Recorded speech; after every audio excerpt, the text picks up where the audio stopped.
like it's been an age since we were here with you last. Unfortunately we had to cancel our session with MTD due to the election. We were hoping to have more on that shortly, and we'll be bringing that to you. Today though, we are looking at where we're all going wrong with software. The age-old problem of using only 10% of the functionality that you're actually paying for. I think we're all guilty of it. I'm a prime example myself. I get, you get started with a routine, you get fully aware of all the menus and buttons, but you never use them. And then someone mentions this nifty little trick, and then it changes your life.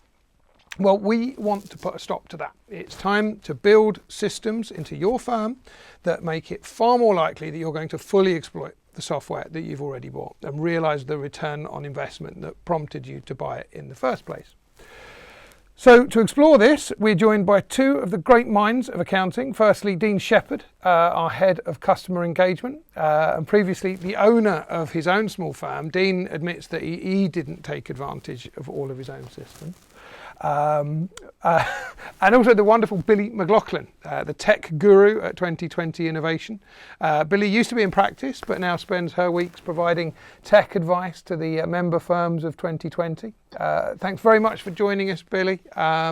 We were also going to be joined by the wonderful Nick Moss, but unfortunately he's been unavoidably detained. And I appreciate that many of you are only here to see Nick, so I want to let you know to avoid the bitter disappointment when you realise he's not here. But before we get into debugging your firm's challenges, we need to do a bit of housekeeping. Yes, of course, we will be doing a recording of this and we'll send that out shortly after. Secondly, please do chat to us. We love your comments. We'd like to hear your questions. You've got two options for that. So you've got the chat function that I think Dean's already been contributing to. That, as usual, is shared by everyone. Everyone can see what you write. The Q&A function is where you go. If you want to make a confession that you've bought some software and never got it out of the box, that's where you go, because no one else can see those questions, only us. So that's for you. And we will be doing some polls as well, and those polls, there's a polling option down there, so you can use that I think a little red dot will appear when that poll goes live. I hope, anyway. We shall see. You never know. So, what kicked this off? The wonderful people at Accounting Web have launched a new service called Accounting Web Intelligence. And I was in conversation with those guys, and they have conducted a piece of research that really talked to how much firms are spending on technology and what kind of return on investment they're getting from it. So if we could bring up the first slide, this is just some of the data that's in there. The headline message is that for years and years, the baseline proportion of investment in technology was around 4% of turnover. That has jumped to, it's nearly doubled, it's 7.6%. And in particular, that seems to be higher in the smaller firms than it is in the larger firms. So Billy, you had some data on that as well, if I'm right? Yeah, so we did benchmarking a couple of years ago, and from what I remember on that, it was around 7.3% just across the board for all practices in IT. It is worth noting that was software and hardware. And actually in the higher performing practices, it was lower. So it was about 5.4%. So for the higher performing ones, they were not spending as much proportionately, which obviously would imply that they were getting enough out of their current systems without having to buy more. Right. Excellent. So there is certainly a correlation there. So if we could bring the slide back again, we are certainly seeing an increase. So 61% of firms are spending more, and probably around a third of them are less than happy with that fact. So what conclusions we're drawing from that is that if the cost of serving a customer, if the cost of technology, which should be bringing either efficiency or allowing new services to be introduced, is not happening, turnover isn't going up, then we've got a problem with utilisation. And that's what we're here to look at today. So I wonder if there's a couple of other things that might be influencing those figures a little bit, certainly from back when I had my practice. Obviously the proliferation of software as a service, so monthly subscriptions for a lot of the software now. I can certainly remember lots of pieces of software that I would have bought as a one-off purchase at the beginning, and if I had no particular need to upgrade or update that software, then that piece of software would keep running forevermore. So that may factor in a little bit. And also, might be in the data but not clear from the chart, whether those practices that are paying a lot more proportionally for their overall tech spend, whether they are incurring a lot more of that technology on behalf of their clients. I'm thinking in particular bookkeeping software. So in my practice, typically for the bookkeeping solutions, I would be paying for that on my clients' behalf, so that technology spend would be hitting my P&L. Yes. And whether you're the practice that does that and takes care of the billing in-house, or whether you have the billing taken care of by your client directly, that would, I would think, have quite a sizable impact on those figures. And what I don't know is whether that's been factored into this, and whether that is simply the spend from the firm or what they're then clawing back. But what we saw, I think one of the reasons why a lot of firms did start adopting that cost on behalf of their clients is because when the inception of the cloud accounting kind of took off massively, there was this like stack it high, sell them cheap mentality from a lot of the vendors, which is fine. And a lot of accountants thought, great, we'll just gear up for it, with a little bit of naivety of how hard it was to actually then shift those licenses later on down the line. So they ended up gearing up far too early and far too much for the need that was actually coming down the road, I think. I think there were a lot of factors to this. I don't think there's any question about that. But as Michael has added into the chat, I think, because this basically started us along this track of exploring this idea that there is a utilization problem, and Michael makes the comment that Windows 95 was called that because 95% of it was never used, and I think that's probably largely true. Thanks for that, Michael. But yeah, I don't think anyone's going to deny that we've all bought technology. We've all been given a bit of software and used very few elements of it. I mean, I'm still discovering stuff in our core systems that I didn't know existed. So I think that's a problem. So Dean, what do you wanted to ask? Oh no, you've got a poll question, so you'd like to do have a poll question. That, so. Yeah, so I'm just going to see if for the people on this call, that data that Accounting Web provided to us, whether that rings true for the attendees of this call.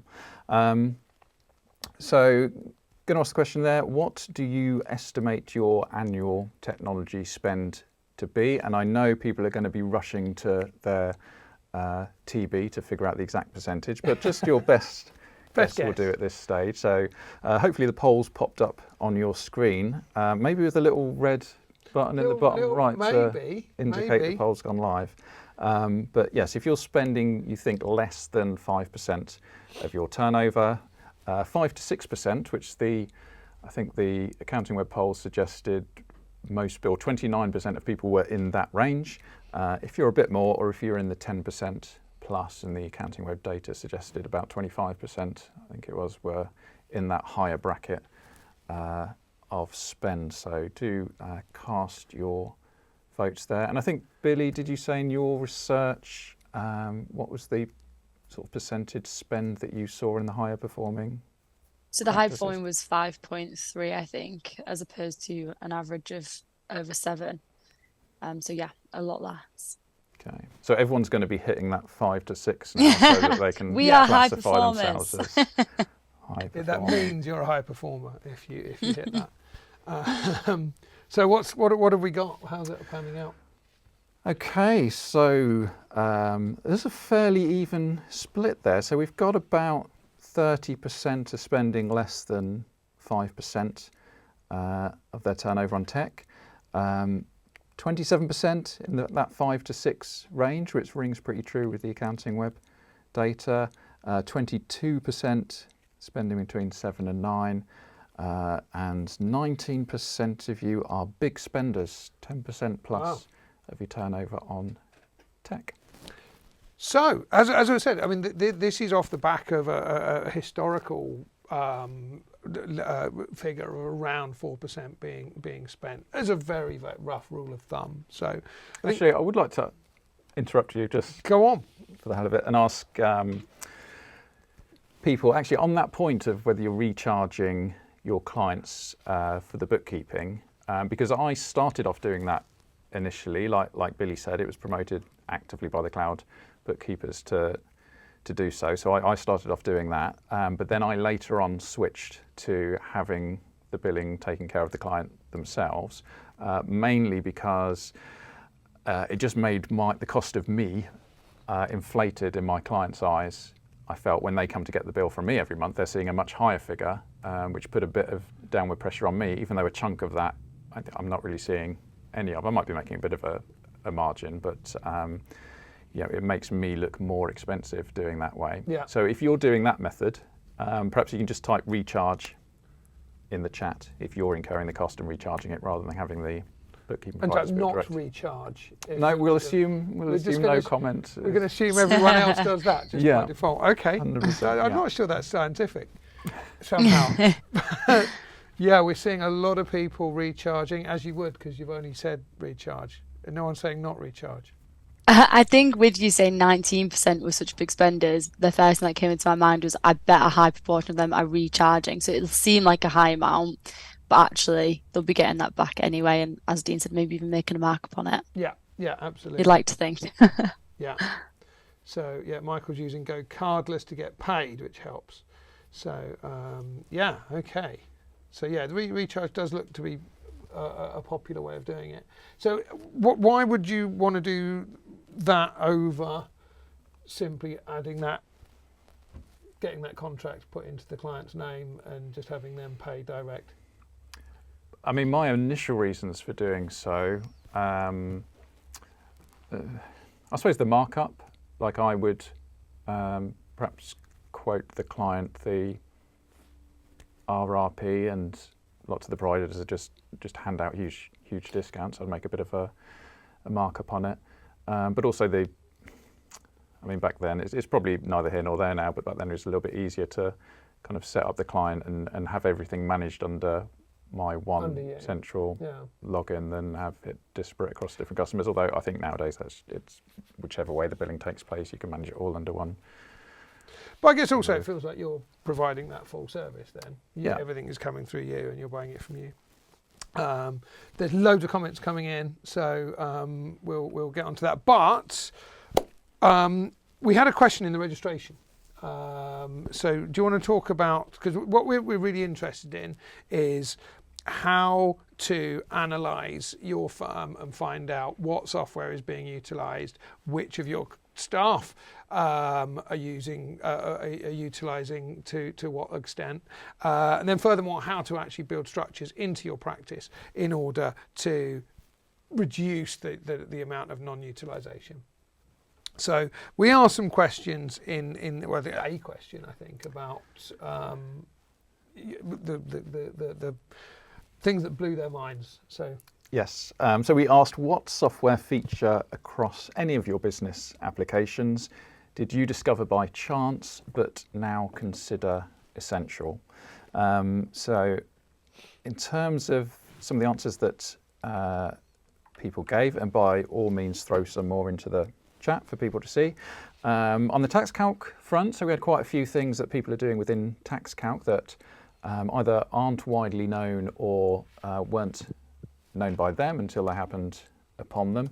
There were quite a few around custom fields and mailing lists, so that's within Communications Centre.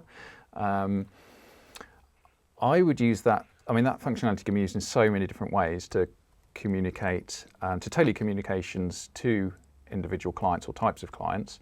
I think the example we always give is on the kind of January, July tax payment reminders. I know Nick, if he was here right now, he'd be saying, if you do nothing else, if you buy ComCenter for nothing else, then use it for your tax reminders, because we can pull all that information in from the tax calc database, exactly which of your clients has a payment on account to make, how much that is, and you can pre-populate that information into a mailing list and send it out to all those clients as a reminder in one. So he says if you use communication centre for nothing else, then that's worth the cost of it just to do all those tax reminders.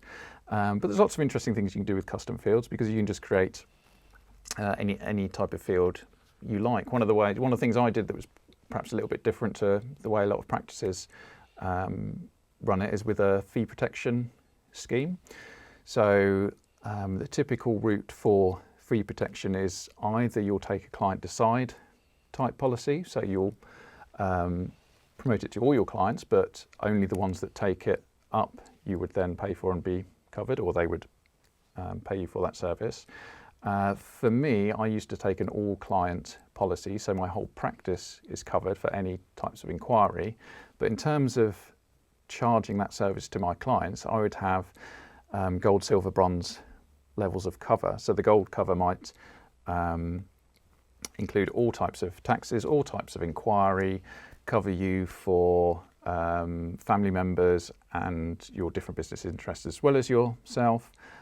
Silver might just be you personally covered, but for your business and for you individually. And bronze might just be one individual tax. So you might just be covered for VAT inquiries, or you might just be covered for income tax inquiries. And for me, being able to manage that, who's bought what, who have I promoted it to, who haven't I, was very difficult without using something like Communication Centre, where I can basically have all my clients. I can have a custom field for the type of cover they've got, whether it's gold, silver, bronze.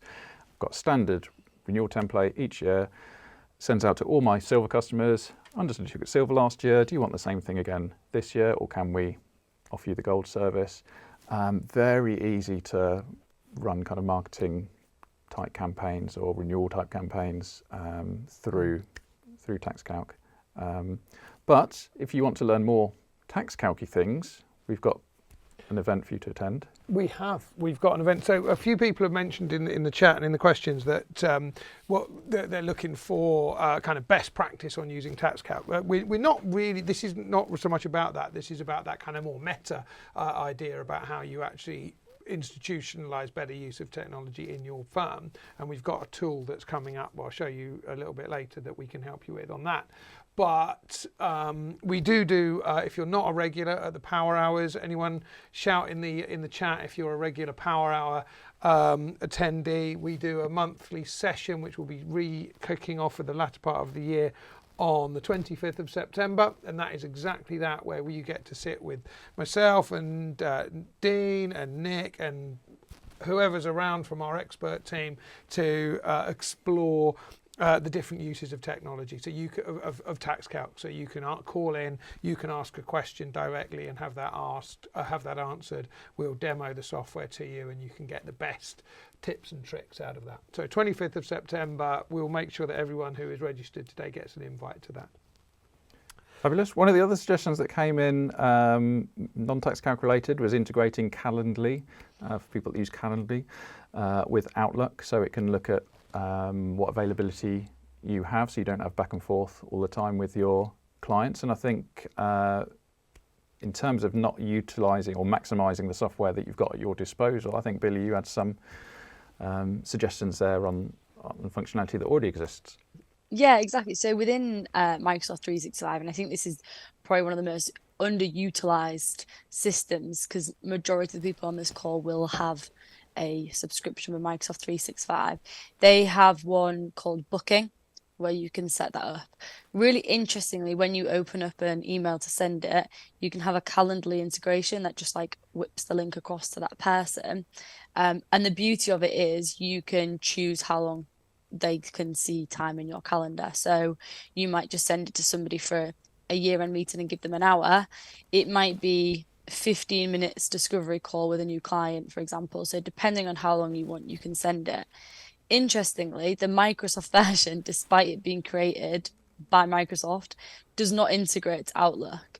So at this point, and this is a really great, I guess, example of where you kind of should be looking and weighing up the pros and cons, is do you use a system you've already got and that you're already paying for, but maybe it lacks a slight bit of functionality and you have to manually put the link in, or do you pay for an additional software and therefore that percentage goes up, but it saves you that time in terms of being able to just integrate it into the email. So yeah, I think it's always worth exploring your current systems, and this person in particular might have done that.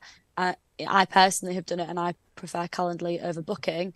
But if money is tight, or you decide that you'd rather just use one system, it's always worth investigating what you've already got. And Microsoft 365 is great for that. A classic example of technology that you had but you weren't using fully. Right there. Yes. And then you had some other comments about Dext as well you were going to bring up. Yes, I had a conversation with a member of ours just last week who said that they've just started using auto publish. And I mean, this has been around for a very long time. And they paired it with the invoice fetch feature. And they said that they've actually cut down on like one or two clients. Over 50% of the bookkeeping is literally just from fetched directly from the supplier and goes straight into their bookkeeping system without the bookkeeper having to do anything at all, because they know that Vodafone always goes to phone, for example. I don't know why I say phone because it sounds horrible in a Hull accent, and I always choose that as my example. So they always just auto publish that right through, which is great. And it's amazing how many people just, they know the features exist, they're built within it, and yet they just choose to not use it, or they think it's going to take time to learn it. And it's, it can save them a very, very huge amount of time. And what that allows is then your bookkeepers to move on to something else or look for other features, for example. I mean, the other thing that's a really great example with Dext is when you find these new features, how you then communicate them with your clients. So they've recently announced one where if you get an invoice on your phone, for example, you can hold your finger down, and then where normally you would export it to like email or messenger, you can export it directly to the Dext app. That's great. In-house as accountants, we probably won't use that very much, but using, for example, what Dean was just saying then with custom fields, if we had a custom field in our CRM system, we could then look at sending that to all Dext users of our clients and telling them how to do this. So there's quite a few things in these systems that people just aren't using. Absolutely, and I think these are even quite advanced. I mean, compared to some of the ones, because I'm looking at this from a kind of an Andy perspective of using technology, which is basic. And we so after the first power hour that we did, we had an email came in from one of our customers. They've been using TaxAccount for 12 years, and they said that they hadn't realised, they may be on in the chat now, so please say hi, hadn't realised that you could switch between clients just within the system. So they were logging out and then logging back in again every single time they wanted to switch between client, which I thought was great, but it was exactly the kind of level of the lack of utilisation that you can see. Can I just say that we did have a member who bought a firm, and on his first visit to the firm after he'd bought them, one of the accountants was looking at a spreadsheet on a screen, pulling the calculator out and then adding up the columns on a calculator, because they didn't know that you could auto sum on Excel. Now that, and this was maybe less than 6 years ago. I think they win. I think we should just go home. I think that's a simple. That is You a very simple. My, calling and casting story Go again, on, do don't you, calling and Andy? casting. I love calling and casting. So I won't mention the name of the firm I last worked for before setting up my own practice. I'm 99% sure it's not on my LinkedIn profile. But when I was being shown around the office of this firm, I could just hear all these numbers being shouted back and forth between people, and I had no idea what they were doing. So I asked someone, what are these people doing, lobbing numbers at each other? And they said, oh, they're calling and casting the accounts. And I was like, what on earth is that? And literally one person is reading out the hand-typed in Word numbers, while the other person is reading the numbers that were given to the secretary to type into the accounts, and they're reading them back and forth to each other to make sure those numbers have been transcribed properly. So that's the calling part. And then, as in Billy's example, they are then adding up all those numbers to make sure the total which is the total, because they thought Word would be the perfect piece of technology to use for adding up Maybe, numbers. and they had software in place. I mean, they had Excel. Right, they had Software Excel. did exist. We're not They going didn't back have any, okay, right. that long, but no, they didn't. They obviously, I can't imagine they weren't aware that there were accounts production options for them, but they, for whatever reason, chose not to invest in them. I wonder where they would fit in our chart of investment in technology. I could guess. Probably guess. Okay, so what we'd like to do, so it's very clear that there are significant challenges. People are not using the technology that's available to them. So we'll just have a quick think through and look at why that happens. What are the I mean, in you guys, your experience, and anyone in the chat as well, what are the kind of root causes of that? Is it just kind of laziness, lack of interest, or is there more to it? I feel like we might have some data on You think? on this one, Andy. On slide 1A. Slide 1A, yeah. Have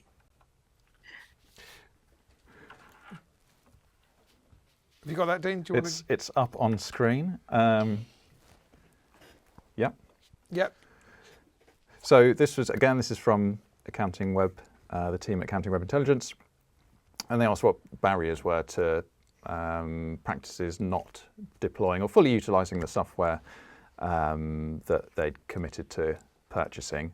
And as you can see there, they're in order of what were creating the biggest barriers. So the biggest barrier that people identified was actually the challenge of changing from the process they're using today to the process using the technology.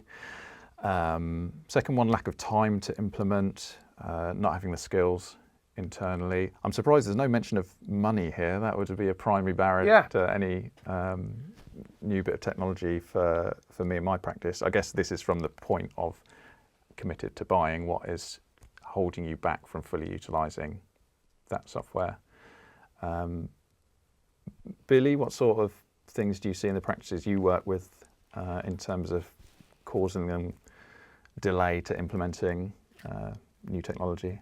Well, I mean, it's the buzzword of time, isn't it? Nobody has the time to implement. But I think along with that comes sort of the intention. So what happens is people, they have all the best intentions. They go to a conference, they see the shiny new thing, it looks great. And then how do they then find the time to implement it? Onboarding is always an issue, so transitioning from system to system is quite difficult.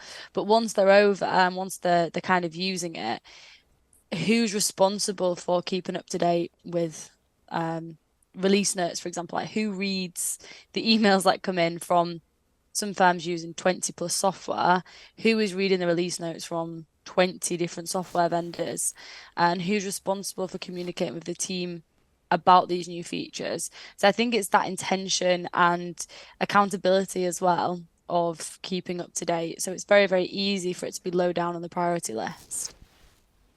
Absolutely. Well, a lot of the people in here are also being, I mean, and Jane has just, I think, summed this up. Lack of time is the big one. And of course, the argument against that is if you utilise the tools as effectively as they can be, particularly if we just take tax count. I mean, there are an awful lot of time-saving features, which we will be touching on in the Power Hour. There's an awful lot of time-saving features, which would free up several hours a week, which you could then use. You know, once you've done it once, then you've got that time back. I mean, I know we were talking earlier about what would you say? Like, give us some classic examples of. I mean, I was just thinking. I think it's quite easy to revert to lack of time as being the reason, and I might have said that if I was assessing my own practice. But for me, it wasn't really lack of time; it was lack of delegation. So I wouldn't have trusted. As much as I trusted my staff, I wouldn't necessarily have trusted fully in their ability to assess what is the best go-forward technology solution for the practice as a whole. I certainly would have involved them in the process if we're looking at a new piece of technology and work with them on the limitations they've got at the moment, what problems have they got, but delegating that to somebody else, something that's so important to the future of the practice, that would really have been the thing. I would have said lack of time because I haven't got the time to do it and I'm the one that's going to do it. But I guess it's lack of my ability to entrust that responsibility to somebody else in the practice. Billy, is that something that you're seeing? Yeah, definitely. I think in terms of delegation, we've seen this rise of sort of like the cloud expert and things like that, which is great. But even if there is delegation, sometimes delegating the wrong person. So you need to make sure that person is quite influential. They've got to be very positive. So there's a lot of traits that you need to think about as well when it comes to that delegation for it to be successful. And then if somebody does want to take on that role, there's got to be an element of accountability. So I think sometimes when we adopt new systems, if we don't roll it out fully or we miss features and functionality, who's responsible for that? Who is responsible for us spending X amount but only using 60% of it? So we're actually wasting 40% of our cost because we're not using that element. So who's responsible? Who's going to be held accountable? And like, I don't mean we have to discipline people or anything, but there has to be an element of repercussion or expectation on that person to understand, give them free rein, explain to them of ways that they can succeed, which I'm sure we'll come on to in a moment. So yeah, I think that Dean's 100% right with the delegation, but I think if you want to go a bit further, delegating to the right person and holding them accountable is important too.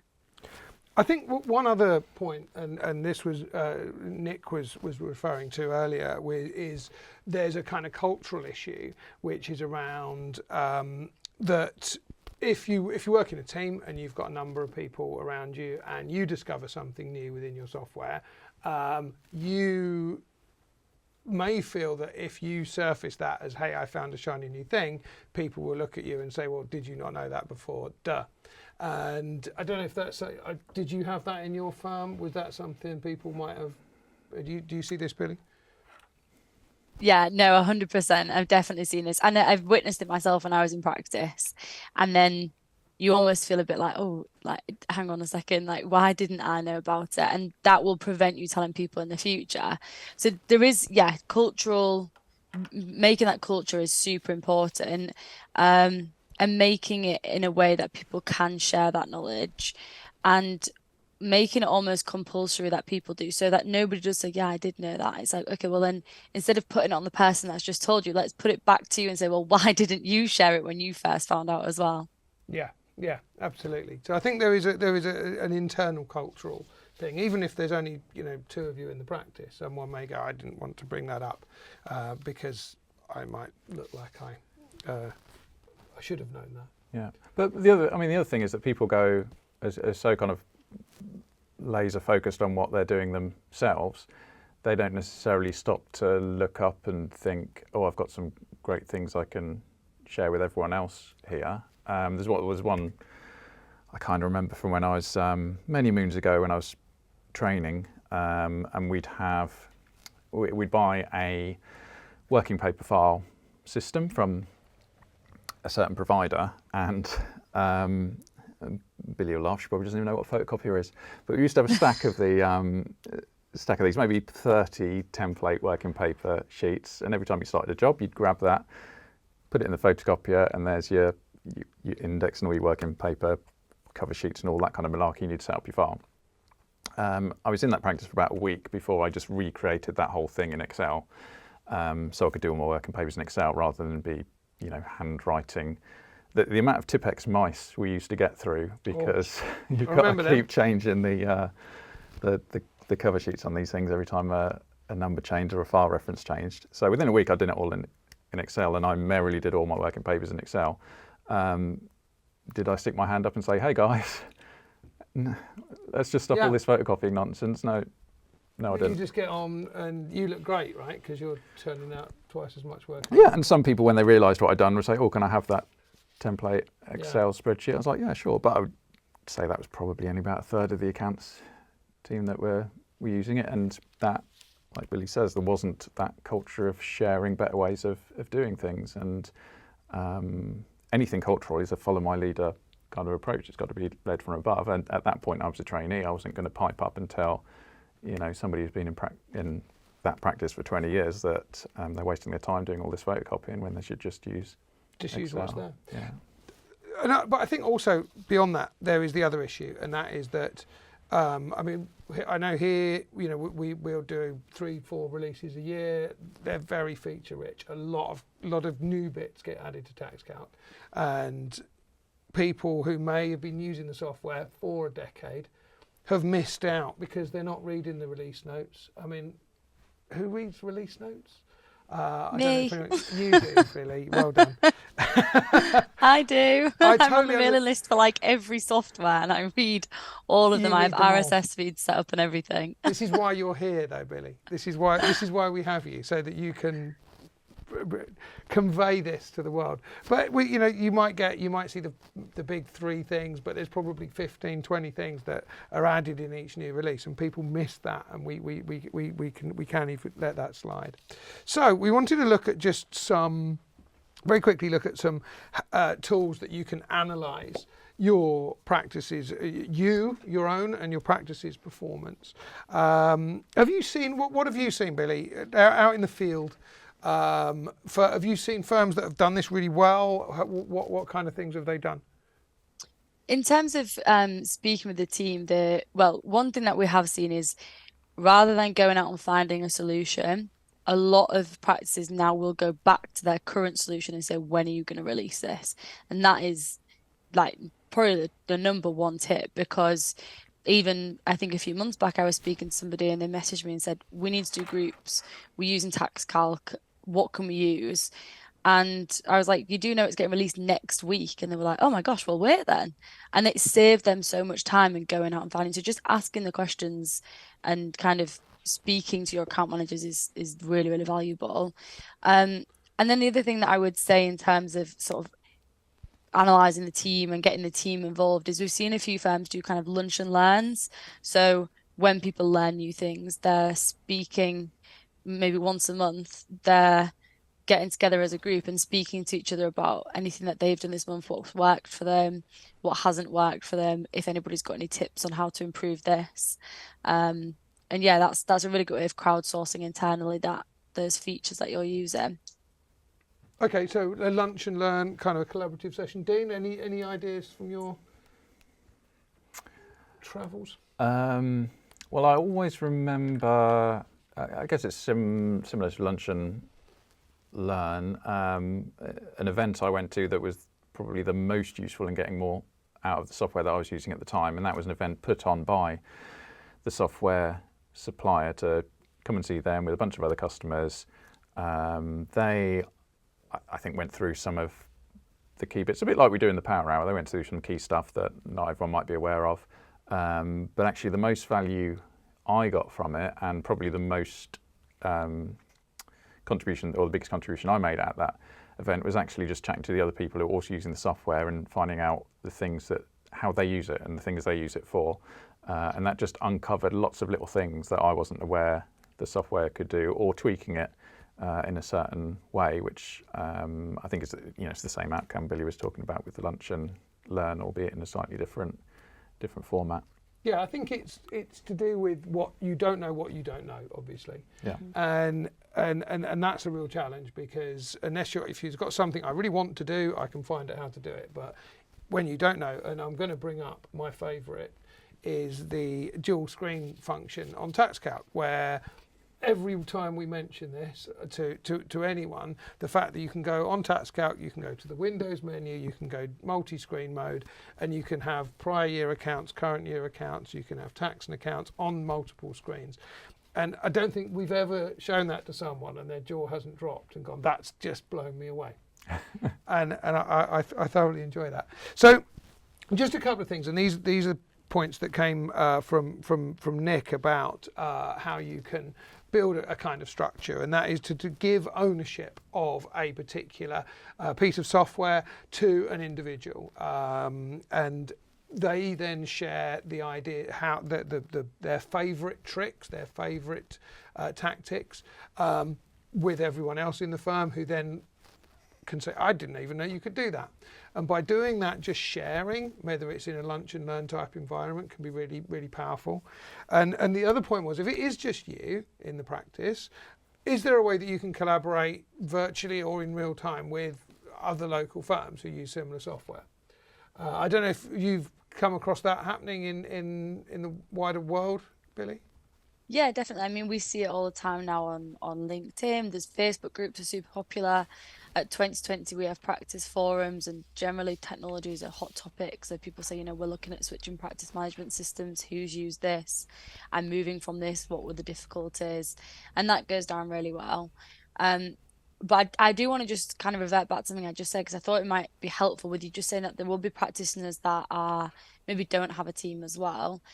So once a quarter, I do like a quarterly roundup of all the release notes that I sit and read because I'm sad, and I do kind of like new features and existing products as well as new products to market, so people aren't just seeing the shiny thing and switching.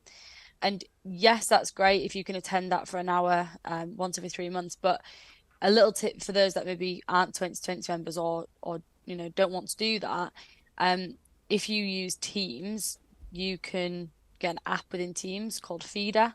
And what I do is I subscribe to the newsletters of all these software using Feeder as my RSS feed. And what this does is it has a separate place within Teams where I can then just go and read all of this news, and it's not clogging up my inbox. Because I think that's why a lot of it gets ignored, because our inboxes are already brimming.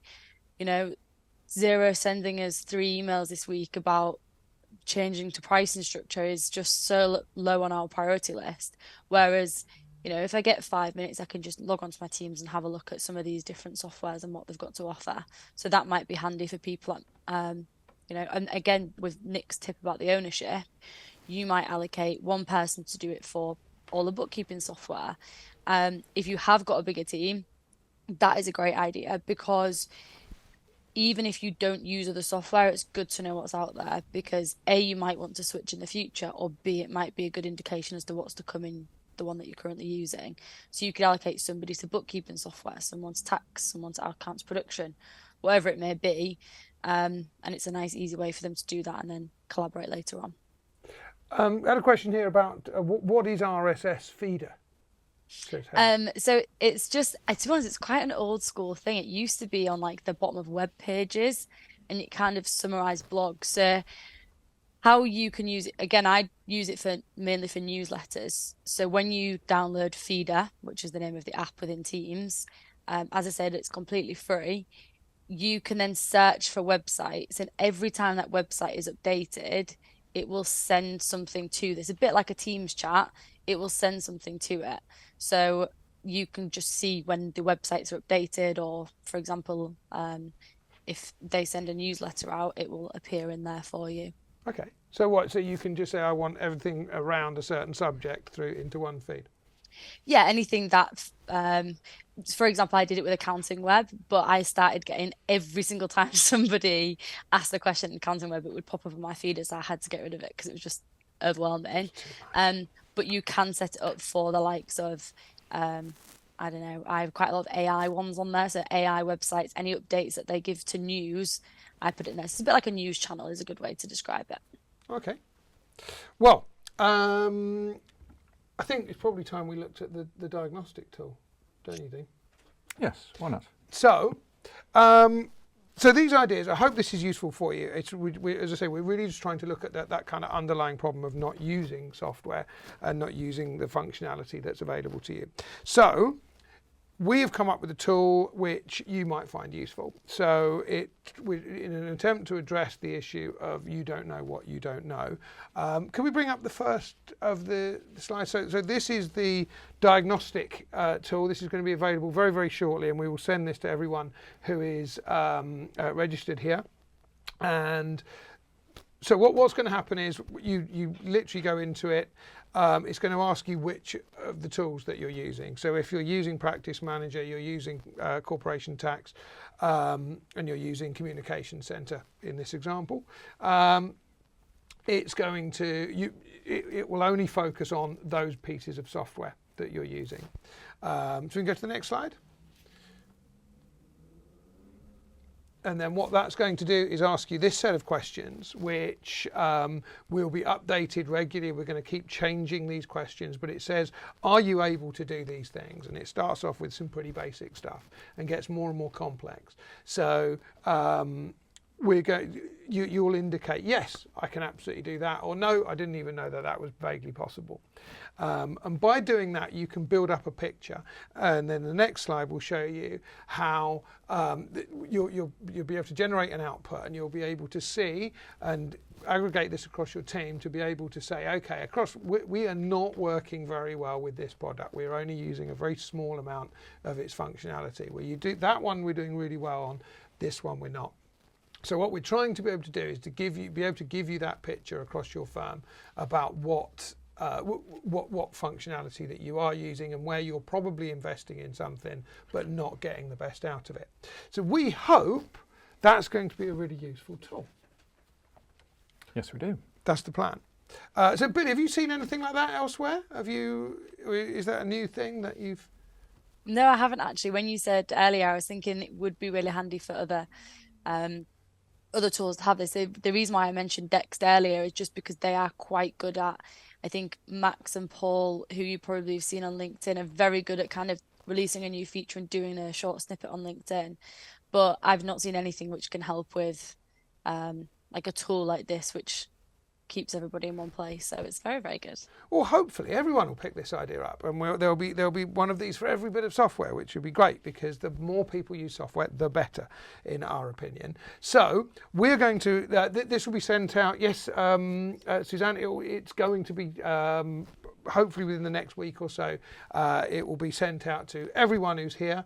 Please take it. We'd love to get your feedback on how it went. Now, of course, I don't know if everyone knew, we do offer a full training service as well. So if you are a TaxCalc customer, we have a team. So Nick heads that team up. There's 4 people who dedicate their entire lives to providing both online and in-person training. So online's probably the best bet, and you can buy 1 hour, you can buy a whole day. You can do online training in groups of 1 to 8. So if you've got 8 people in your firm, you can get all of those people for 2 to 3 hours to sit with Nick and either pick an individual piece of software that you want to master, or just have a general overview and sanity check, if you like. So that is all available. If you want to get in touch, so Dean, if you can go live with poll 2. Yeah, I'm just going to put a poll out there. Simply, if you'd like to speak to one of our team about the various training options that we have available to help you better implement the TaxCalc suite, then just pop a little yes please answer to the poll, and we can get one of our training team to give you a call and have a chat. I think this is something we're seeing a lot at the moment, is people really appreciating the value of getting in touch with their account managers. And I think this has come with the trend of the tightening up your tech stack, where people are not wanting to go out and buy new systems. They kind of need to take stock of what they've got. So this is something that we're seeing people are getting a huge benefit from. A lot of our firms are sort of taking some time out now and getting in touch with the account managers from the various software and being like, right, can you make sure that we know exactly what we're doing with this before? I think because what happens is you go and try and identify gaps, but a bit like what Andy said, if you don't know what you don't know, and if you go and identify a gap that you don't actually have, it's just that you weren't using something properly. So this is something that's super popular at the minute. So I'm really glad you guys are offering it out to TaxCalc users. Great. Well, as I say, it will be as soon as it's ready, it will be distributed to everyone, and we really hope it's really important to us that firms get what they can, not just out of TaxCalc, but out of all of their software. But from a TaxCalc point of view, we build a whole lot of new functionality. We want to see it being taken advantage of, and we can get feedback and we can improve it and make things better and better. So, okay, hopefully that will save your life. How's it going? Are many people looking for a follow-up? Yes. Yep, Got busy. Interest in the training. Yep. Nick's team is going to be busy. It does get very busy, particularly in that kind of latter part of the year. So we'll make sure that they get scheduled in. So, okay, without further ado, I think we've covered what we needed to cover today. So just to be absolutely clear, the 25th of September, we're going to be back doing the first of the Autumn Power Hour season. If you want to put in a particular request, I know some people have in there. Yeah, we've had people asking about the Communications Centre. We've been asking people about eSign Centre, so we'll make sure we cover those in the Power Hour. Yeah, so if you want to put in, if you've got a particular thing that you want to cover, please put that in the Power Hour, put it in the chat, and we'll make sure that that gets covered. We'll make sure you all get invited to the next Power Hour. They're really good fun, and we get to go through a whole lot of new features, and we'll be demoing using tax calc more specifically. And if you have done your diagnostic tool by that point, then we can feed that back into the information that we'll put out in the Power Hour. So Billy, what's up for you next? You've got an event coming up relatively soon. We have, Where can yes. people We see will be at Caltex North, but then we've got our annual conference on the 5th of November. It's called Destination 2025. It's going to be really, really great. We've got a session on change, which I know scares the hell out of a lot of accountants. We've got a session on systematization. I'll be doing one called Me, Myself and AI, and there's a nice surprise in there for those that attend. And then we've also got David Mead talking about how to have like that growth mindset. So it's always a really great conference about growing your practice, and I'm hoping to see a lot of people there that are going to leave with that buzz. I know when I used to attend as an accountant, I used to leave like so energized on the way home thinking, I need to do all these things. So yeah, very excited. And the big reveal, of course, is that Billy is here in AI form only. That's This is actually not me. This is a bot. Yes, so we will be on your screens on the 25th of September for the Power Hour. We'll be at Caltex next week in Manchester. We will be at Billy's 2020 conference, and we are at the ICB as well. We can't wait to see if you can any of those events. Please come and see us. We'll be thrilled to see you. And whether we can show you some more software or just have a chat and get to know you, that would be wonderful. Okay, in that case, we thank you very, very much. Thank you so much for coming, Billy. Really appreciate that. Thank you, Dean, as well. Appreciate everyone being with us today, and we'll see you in a couple of weeks' time. Thank you.